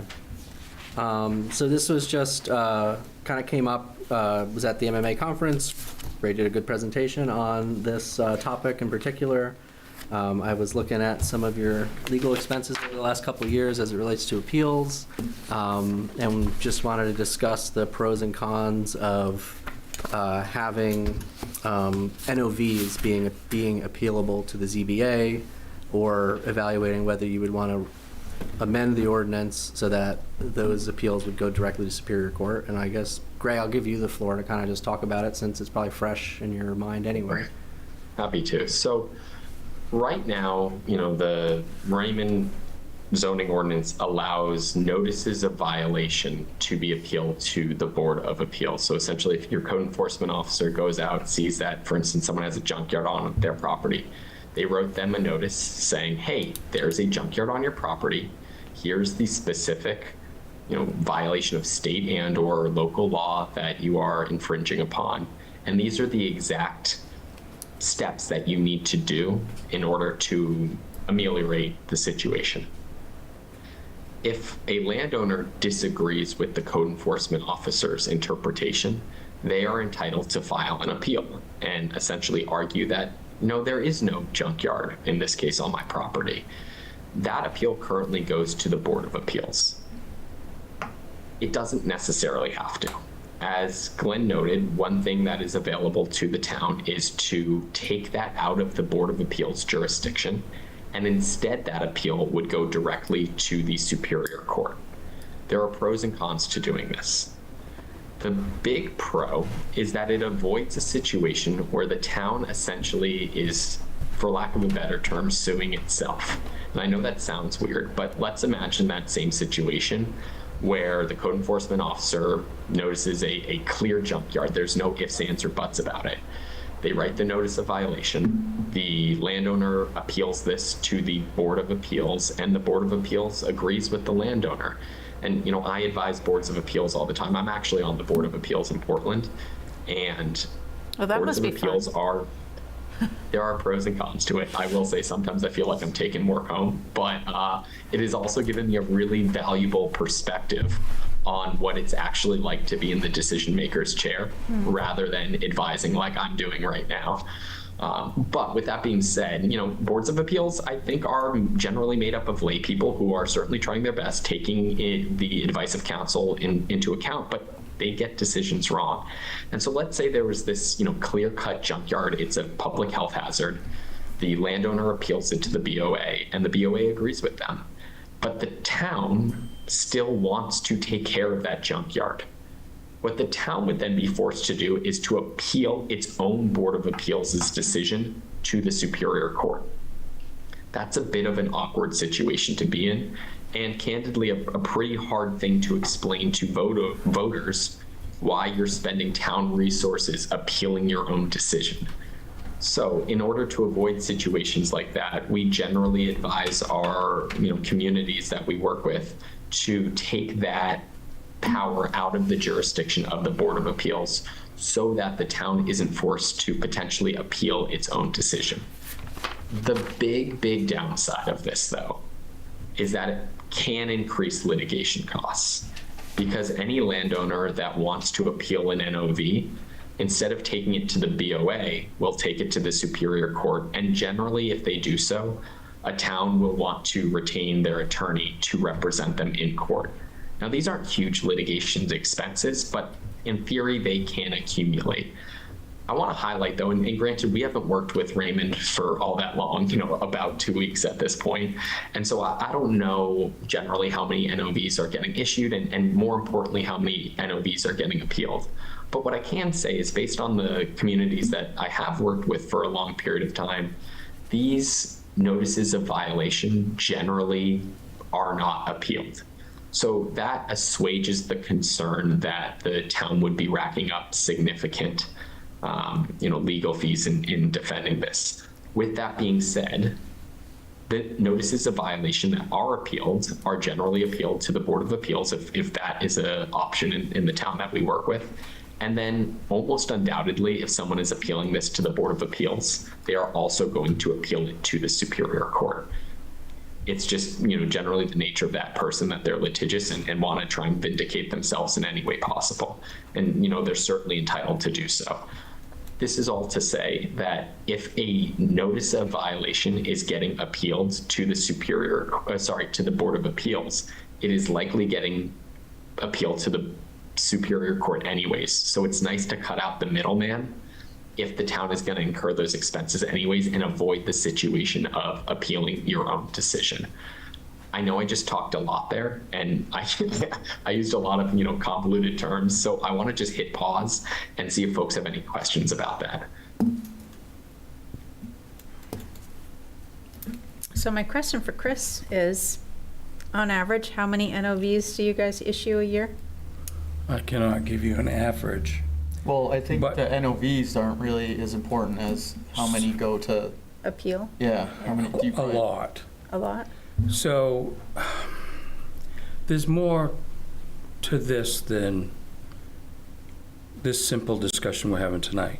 Okay. And what I'm gonna go back in time a little bit. So the history, now we have the land use ordinance, and then we have the shoreline zoning ordinance. Right. This came up in 2016 because we had a big land use violation down on the Cape. And it went through the planning board, and then it was appealed. And it went to the appeals board. And we didn't get into, he was talking about getting into details. Yeah. We need to do it a little more deeper dive, because what happened then was the zoning board of appeals was put on to an appeal that was de novo.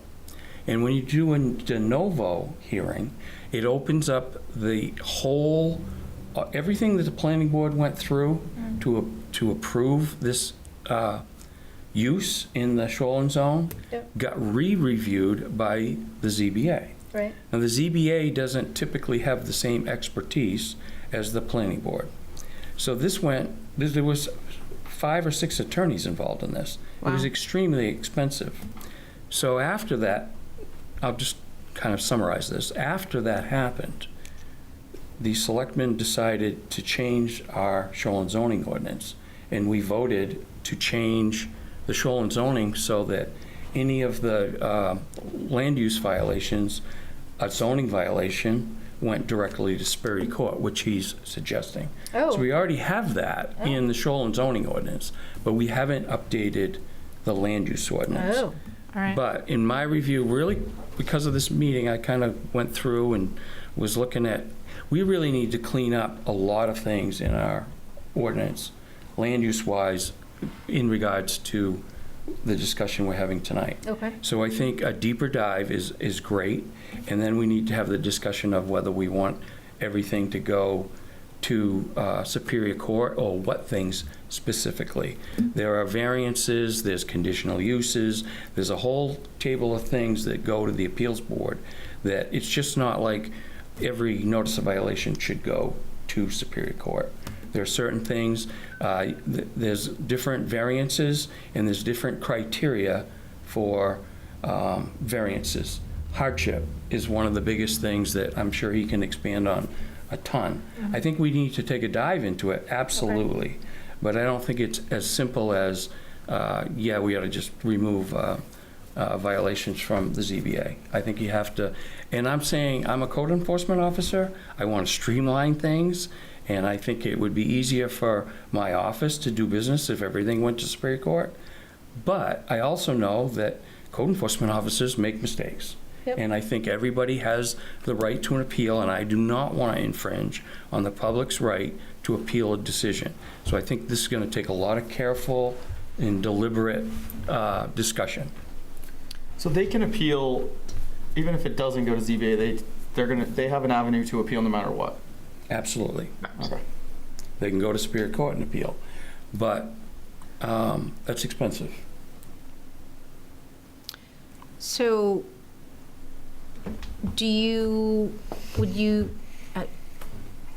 would it make sense to revisit the shoreland to make it so that it's the same I think process we for should both? be more consistent in the ordinance, that what we do in the shoreline zone, obviously, that's a sensitive area. Right, And this is why it came up. okay.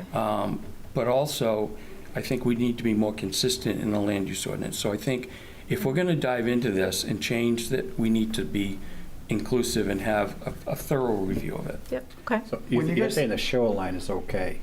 Or- I'm not saying no, anything's but, okay. I mean, at least it gets, it I'm has just saying that goes directly right, to it Superior can go Court. there. But the It- land use doesn't. But it doesn't. But I agree with you, we cannot, I don't believe we can get rid of the And appeals if you board. look at the criteria Yeah. for a variance, it's different in the shoreline zone than it is in the land use ordinance. Hardship is described differently, and I think we need to look at that as well.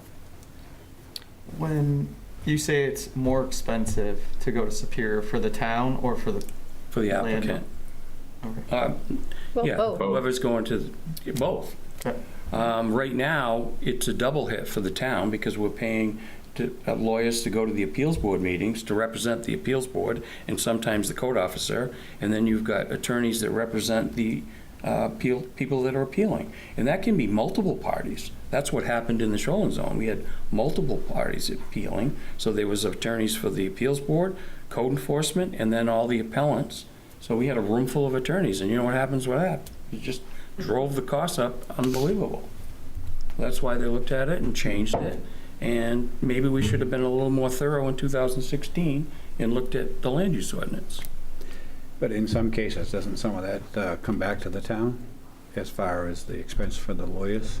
Well, if the violation is upheld, sometimes you can get administrative legal fees back, but not all. Not 100%, but I mean, yeah. But I mean, if everybody did their due diligence and the You don't job get was done the right, attorney yeah. fee that represents the appeal board back. You don't get that back. Right. You only Right. get the town's legal fees, and that's, if it goes to court, it's a judge, he decides. Right. Sometimes they say, yes, you get your legal fees, and sometimes they say no. That's why we have mediation. You try to work things out, and you settle on an agreement, and you say, I want attorney fees, and I want fines, whatever. It's mediation before you get in front of a judge. To get in front of a judge on violations for code enforcement or anything else is very difficult. They've got more important things to deal with. They've got criminals running around. They've got, the courts are slammed. They don't want to hear this stuff. So, it's a lot to think about. That's all I'm saying. When I first heard it, I was like, oh, great, this is going to streamline things. And then I was like, wait a minute. I think everybody has a right to appeal, and I don't want to take away anybody's rights. Right. That's just me. Yeah, because if they can't afford to go to Superior Court, then they're Right. Done. So it's something it's a sensitive thing. Gray, is there legal wiggle room in an ordinance to determine specific types of violations that go to ZBA versus directly to Superior Court? So generally, a Board of Appeals' jurisdiction is pretty malleable. If you have a zoning ordinance, which Raymond does, it is required to have a Board of Appeals, and that Board of Appeals is required to have variances under its purview. Everything else that the Board of Appeals is allowed to do is determined by ordinance or charter. So you can say, we want the Board of Appeals to be able to review planning board decisions and code enforcement administrative decisions, but not code enforcement decisions like a notice of violation. Okay. Candidly, I have not seen an ordinance that says a Board of Appeals can review notices of violation related to, let's say, junkyards, land use violations in the commercial zone and one other thing, but not able to review these 4 other types of issues that might come up under a zoning ordinance. In theory, I don't see why you couldn't do that, legally speaking. I've just never seen it. I do think that a potential hiccup, though, not from a legal perspective, but just from an administrative perspective, is providing clarity for the town as well as the folks living there as to what is allowed to be brought to the Board of Appeals and what is not. I think having a very granular rule as to what specific enforcement decisions have to go straight to Superior Court and which ones cannot would be difficult to administer. Not legally speaking, but just from a practical point of view. Yeah, I was just thinking that there might be certain situations where, as a town ZBA, code enforcement, there could be certain situations where you would be like, I would prefer this go to straight to court versus the ZBA. And that's just kind of where my head was going. Yeah. I don't think that it can be determined on a case-by-case basis. If, to the extent that the town did want to do that, I think in advance you'd have to set out, these are the specific types of Right. enforcement actions Yeah. that, go in each direction. Right, because you We can don't want to be certainly work with accused you to of do that. discrimination. Yeah. Yeah. But I just, administratively it might be difficult, but it's certainly not legally impossible. Yeah. Yeah, and we actually defended an ordinance, not in this state, but there was an application where the enforcement action only applied to commercial entities, but not residents.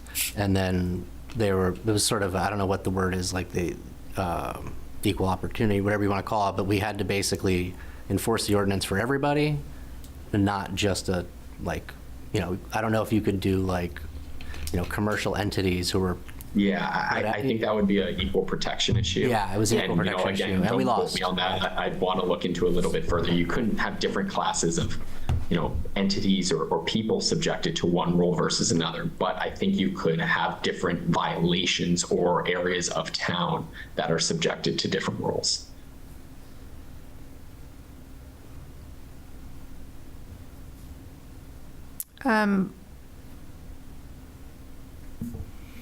I do think Glenn brings up a good point, which is the less conventional that this ordinance is, the more likely it is that there's potentially a legal challenge to it, which even if, defeated would incur costs that the town might not want to spend. So it's, it's just another consideration. Yeah. So I guess if I can expand on what I said earlier, if that's okay. Yeah. I think I understand what you're saying. I think if we're going to look at code enforcement notices of violation go to Superior Court, while we're looking at that, I think we need to look at our whole ordinance, because I think there's some issues with the way we look at setback variances in the shoreline zone and in the land use ordinance and hardship in each. I think that's the consistency I'm talking about. Sure. And if everything goes to the Superior Court, that may be what we decide. But I think while we're doing this dive, that we need to look at the whole ordinance. It sounds like what I'm hearing is step one is make sure that the shoreland zoning ordinance and the just, normal zoning ordinance are consistent, that the standards for a variance are the same in both, that the appeal procedures are the same in both, and then what those appeal procedures are, we might have a further discussion about as to what the town ultimately wants to do. Is that right? Yes, you got I it. think with doing that too, you'll have a lot less, hopefully, appeals, and you'll have a lot less trips to the And that Superior would Court or expedite things. appeals board. So- Yep, I agree. Especially if the two don't. Maybe. I was going to say, as much as I don't like the idea of creating another committee, I wonder if this would be one that benefits from a combined planning board, select board, sort of maybe smaller steering committee to kind of go through. To me, it's a deep dive. Yeah, and maybe have a small group of both, maybe a volunteer from one of the each boards, and have a small working group to kind of dig into it. And again, it doesn't seem like this is a time-sensitive issue for everyone. Obviously, you got some constituent correspondence as it relates to it that is more time-sensitive to them, but if you're going to go, it seems like a workshop for a workshop kind of discussion. When we did that, and I did it a couple of years ago with when we did the cannabis moratorium, and we got business owners from the retail wholesale side and residents involved, and we went through everything cannabis related for a couple months and came back to the planning board and the select board. So just a thought. Yeah, I think if we're gonna do it, it's not worth just biting a little bit off. We should just do it and get it done. Well, that's kind of what I brought up, what happened in 2016, that they took a little bite when Yeah. it should have been a bigger bite. Right. So that's why I'm suggesting we take the big bite. Yep. No, I'm okay with that. Are you? I'm 100% okay with it. Yep. Derek? Yep. Okay. So would it be safe to assume to let Jason know, to let the planning board know, we're looking for a couple volunteers who want to dig into the zoning ordinance with staff, and was a select board volunteer perhaps, and have some zoning ordinance. Should we have anybody from the ZBA? That was my next question. Yeah, I mean, think about stakeholders and getting a working group together. And again, I don't know what areas you're thinking about, but it doesn't have to be exclusive to appointees. Like I said, when I did the cannabis ordinance, we involved one business owner, we involved on the retail side, on the wholesale side. So depending on what areas you want to look at, you can always bring people in as you're workshopping it. And that's a good point. It may be valuable if we have a contractor or two that does a lot of work in Raymond to get their perspective. Fire, I imagine, part of the zoning too. You want to have fire involved for a portion of it. Yeah, there's an appeals process for the fire protection ordinance, so, Yep. yeah. So yeah, I mean, this is one where it sounds like we can be deliberate though and Yep. take our time. So it's come up with a kind of a game plan and I mean, it might even sound crazy, but maybe even somebody's been through one of this, on the other side of the table, Right? you Yeah. know. yeah, I mean, Okay. we'll add it to the list. All right. The list is Add it growing. to the list. There's only so much time I know. in a day. All right. Last but not least, the Route 302 corridor rezoning and mixed-use commercial subject. And Gray, I think Right, you're before free you to all go. get to that, I was so- just going to sign off, but I did want to say thank you very much for having me tonight, and I look forward to working with all of you in the future. Thank you so Thank much. you. Thanks so much. Good night. Have a good one. Night.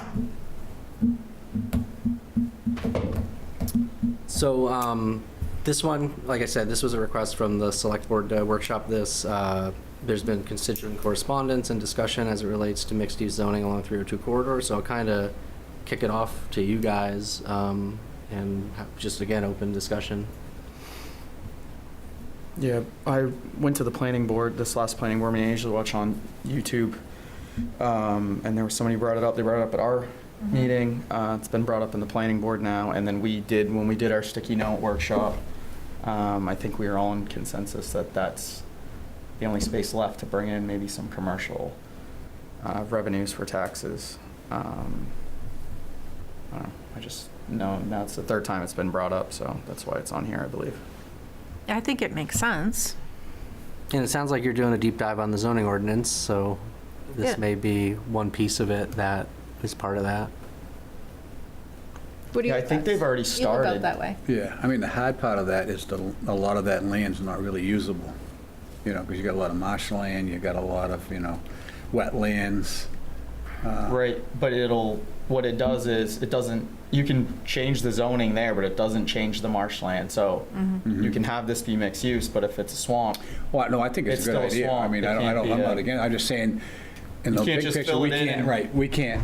you can't use build a lot and build a of this. VIP in a Right, swamp. right, It doesn't matter what we have it right, zoned as a right, town, so. Yeah, You'll still have those overlaps of mixed use and other zonings that protect that whole section. But you live out that way, so what's your opinion? I don't have a problem with, that being zoned that way. I Right. mean, where there's houses there, but I mean, there's definitely areas there that can be used. What he was bringing up was basically, you're already close to 302 anyway, and right now it's residential. Why are we purposely trying to push residential next to 302 so that you have Right. a two-family or whatever right there, and then now you have kids playing within 300 feet of 302, instead have a commercial building there that doesn't have people trying to play, Right. you're not ruining a view, there's that's kind of the reason what he was bringing up. He's not Yeah. here tonight, but I'm sure he'll be at a couple other meetings, you can ask him his thoughts, but that was, I drive that multiple times a day, and since this topic has come up, I've looked at, there are areas that I think would be very conducive to mixed-use commercial development, particularly on the, I guess that would be the east side. The west side, there are a lot of wetlands that Fred's talking about. There's certain areas that are hummocks and different areas that are buildable, and I think that Derek's right. We do have, restrictions for developing in resource protection areas, which some are, and wetland areas, and that'll all come into play. But if you do mixed use, you can have the residential uses. There's a bunch of things we could do. But I think it's worth exploring. particularly from Oak Ledge up to maybe just past where Sabre Yachts is. I wouldn't go too much further because you get Thomas Pond and I think too, if you, they were talking to only have it be middle of the road out so many feet, so you're not Right. just saying any lot that touches 302 is now Right. mixed use, because Right. that lot could go back 1,200 feet, Totally all the agree. way back to the lake. If you do center line of 302 Sure. back 500 feet or whatever, Right. then you're containing the commercial to where it should be, where there's high traffic. Kind of like and what there's- our commercial district does in downtown. Exactly. It's Yep. very Yep. narrow. It doesn't go into Exactly. behind the shopping center. That's all Right. residential. Yep. It's right up close, and the same thing on the other side where Aroma Joe's and all the Yep. little shops are. It only goes so back so far, and then you got residential because one Yeah, of my... because you can be on 302. Right. That whole solar thing was within, you don't go back more than, I don't know how exactly it was, but 1,000 feet, 1,200 feet. Now you're over the hill, you're cresting down, you're in the watershed at Thomas Pond. Right. Yeah. So Keep it on the other I side. agree with that.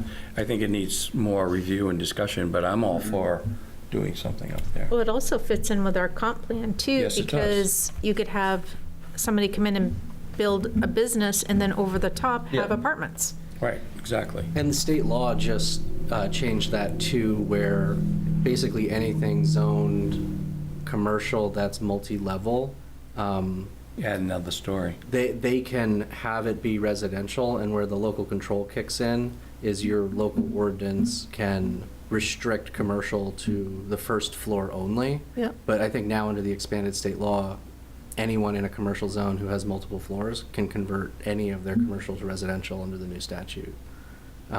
So that one, I don't know if it passed yet, but it was. Even, so you could on the first floor though? That's where your local control kicks in, Yeah. the statute, so you can restrict it and be like, Yeah. no. Because I like the way our ordinance is written with that. Yeah.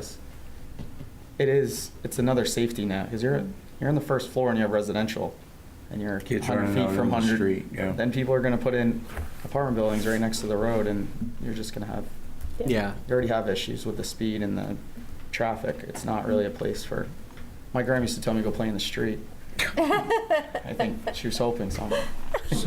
So would this be something that we have the planning board look at, or do we need to just keep? that's typically the technical parts of the zoning ordinance typically would start there, then they would come back to you. But through this discussion, I think I just found a way to spend Matt Marcotte's money at Loon Echo because they're sitting on another 50 grand for this sort of work. So we could probably bring in someone from like North Star or whatever to just kind of steer that working group. Because as it relates, open space doesn't necessarily, like the way he sees the funds that he's sitting on, how we amend our zoning and the areas that aren't open space still impacts open space. So he's willing to give us money to study any town-owned property or look at our zoning ordinances. So I've just, again, as we dig into this, it sounds like we have money too to have an Echo pay for the consultants or the legal fees that require the redrafting of the ordinances or anything, really. And really, if you want to get really grandiose, I would imagine you could, like, if we wanted to designate this area that we're talking about specifically right here, is that we could have a plan design, suggest a plan design, and they have to work within that. Like, you could put in walking trails and stuff like that, right? To make it more appealing and, Like a design standard like Freeport Yeah. or something has? yeah. Do you have those already, or do you I don't think not? so. A little bit, yeah. We Did have Port Harbor design something up guidelines, with- but they're suggested, They're not mandated. they're not Yeah. mandated. I thought Port Harbor had to do certain colors and things like that on their building. It's a suggestion, and they conformed with those guidelines to get approved through the planning board, but it is not mandatory. So it's like a Our- visual standard for the corridor. Yeah. It's supposed to look colonial, it's supposed to have, you're supposed to break up the facade, but it's not mandated. But it made it more appealing, so the planning board was more likely to approve it. I mean, if you're considering TIF expansion or any sort of areas for the TIF, if you had implemented a design standard in a corridor and it was TIF'd, you could have facade grants to Well, I thought she was gonna go, was this Yeah. could be a growth area, or it could be a TIF district. But I was thinking ahead, way ahead. Yeah, so, but also I was thinking like from the Loon Echo and other organizations that have money that they want to spend, if we could work it, and we're getting kind of way ahead, but work in public access with walking trails or something like that, they would be more willing to give the town and developers money towards projects if there was public. Yeah, I sent him a Access short list stuff. of stuff, but if you have more ideas, he said just. I think send it. I think that's a good idea. I just don't know if that's gonna hit with this because you're gonna. So that's like if somebody's 300 to 500 feet from the center line of 302, Right. that's not really that what people aren't running to Raymond to go walk Oh, and be like, ooh, look, just an let's idea. walk the path. But the other thing too is, GP Cog has a regional pedestrian bike, whatever trail plan.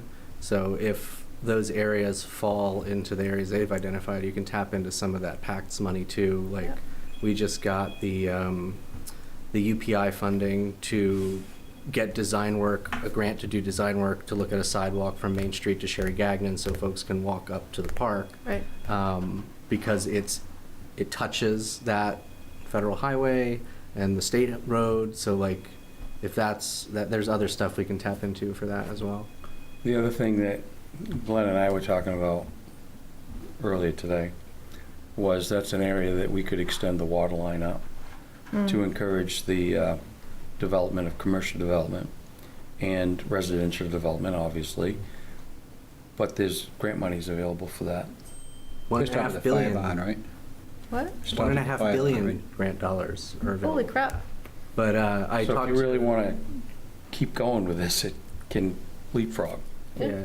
I have a meeting with. Which way? Up 85 or up 302? From the fire station right up to where we're talking about extending that zone, extend the water line. So Bruce and I were looking at that back in April, and the county was helping us, but the guy left, the grant writer.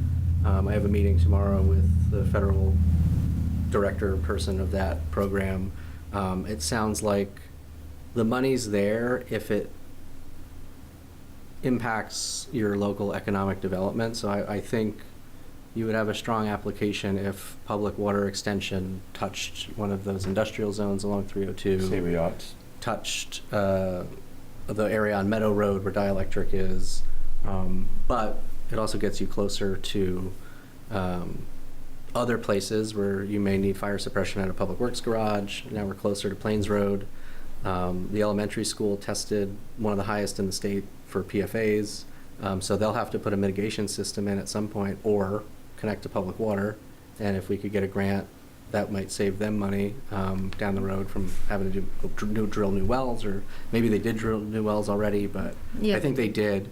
And those are good, but they're. You do have to be careful with some good. It's going to come some crazy expansion because now You have access know, to public water. yeah, you have access to public. It's hard. It's faster and crazier with public sewer than it is public water, but it's still a concern that you can overpopulate in a very short amount of time if you have that running all the way up through places. Because you don't need setbacks from wells and septics anymore. You would just. Well, if you're talking about expanding the commercial zone, and it's only that limited, and, Yeah, on that side, yeah, up to the school, that's So, the growth that's a zone. different thing. Yeah, exactly. I know. But You're absolutely right. We just have to think ahead and play You gotta chess, be not checkers, focused. because you can't be like, Right. oh, great, we see this grant money, and then all of a sudden it just Right. runs Right. the town in 2 Yeah. seconds. You're and absolutely exploding right. out. Yeah. Right, it would increase development pressure because it would relax some of the requirements. Setbacks. Well, I think that was one of the conditions of that grant money we were talking about, is going through residential zones is a lot harder to get. They're not than- interested. Than going to a commercial or industrial zone. They were very. That's clear. why I just So brought it up. why do they want that? I mean, I don't know, I know you can't, I mean, but why would they want it to go to Sabre Yachts? I think it's a great idea, I just don't know why they. I what's the mean, point? Why is the money there for that? What's the benefit? So they don't suck up. Well, I talked to Sabre Yachts. They're not really sure how it would benefit them, but I'm saying Right. from the federal government standpoint, That's kind of what I'm guessing. Does anybody know They the reason want- why the feds are trying to get? they want manufacturing back, and Okay. if they can give us anyone money, But who does it help? The manufacturer? I don't know. It seems like to me, it was, so the odd part about the eligibility piece of it is if you were named in a natural disaster that was declared by FEMA in Yeah. 23 and 24, that gets you in the pool. Yeah. Cumberland County was named for the winter Right. storms in 23 and 24, so we're automatically eligible to apply. They've shifted a lot of that funding as it relates to mitigating Stormwater. and storm runoff. impacts Yeah. to a department that boosts economic growth. But Okay. it's odd that you have to have been affected by a Yeah, natural it's just, I'm not disaster. connecting the dots on. I don't know, maybe It's it was the tied to federal an government, appropriate. I know, hey, I I was am gonna trying say to the bring same common thing. sense. I'm imagining there are some Sometimes you politics can't. involved in it where No. there's appropriations that were probably tied to something related to a previous administration Susan that maybe Collins had to or do with the Vanessa environment, Jim. and they don't want to spend money on things related to the environment, so they gave it to EDA, but EDA probably still has this box to check. I have no idea. All I know is they plainly told me on the phone, if you can tell me it's going to bring business, we're in, but if you're going to say it benefits, the people who are drinking the water or the residential areas, it won't be a strong application. Well, we're gonna be shut down pretty hard if it's residentially zoned anyway, just to Right. try to bring it there. But if Yeah. it is mixed use, then it's a pretty easy slam dunk to have Right. Right. $1.5 billion worth of. We're probably capped at like 20 million of. Yeah, but I mean, you can run a pretty good stretch of water for $20 million. Yeah, probably about 10 miles. And I believe there are currently 10 billion in requests to them. So they have. They what? They got. They have 10 billion in requests. Oh, really? All right. But I think in Maine, only Gray and another, maybe Lewiston had put in, so, you know. But it's an option. Can't get it if you don't ask. Yeah, absolutely.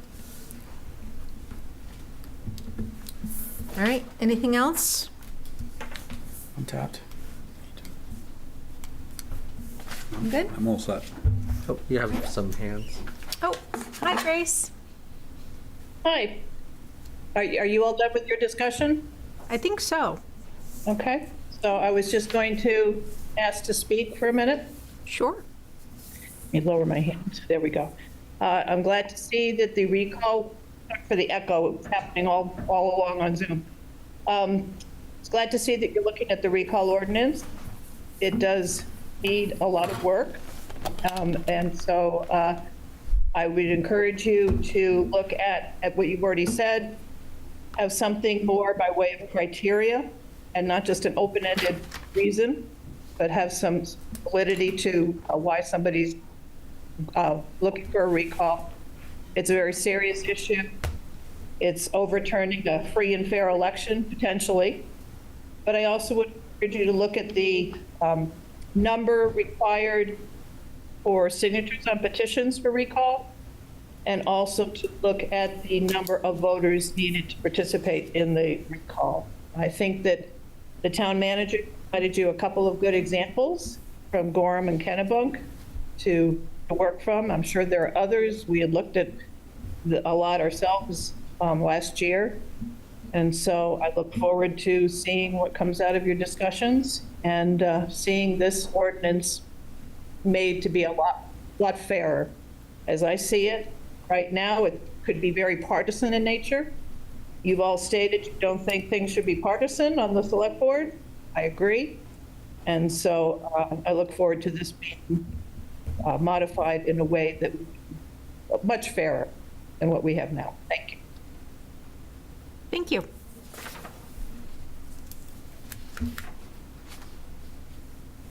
All right. I think we can have an adjournment. Make a motion and we adjourn. We don't I don't think we have don't to. have to Oh, motion to adjourn a workshop. Well, there we go.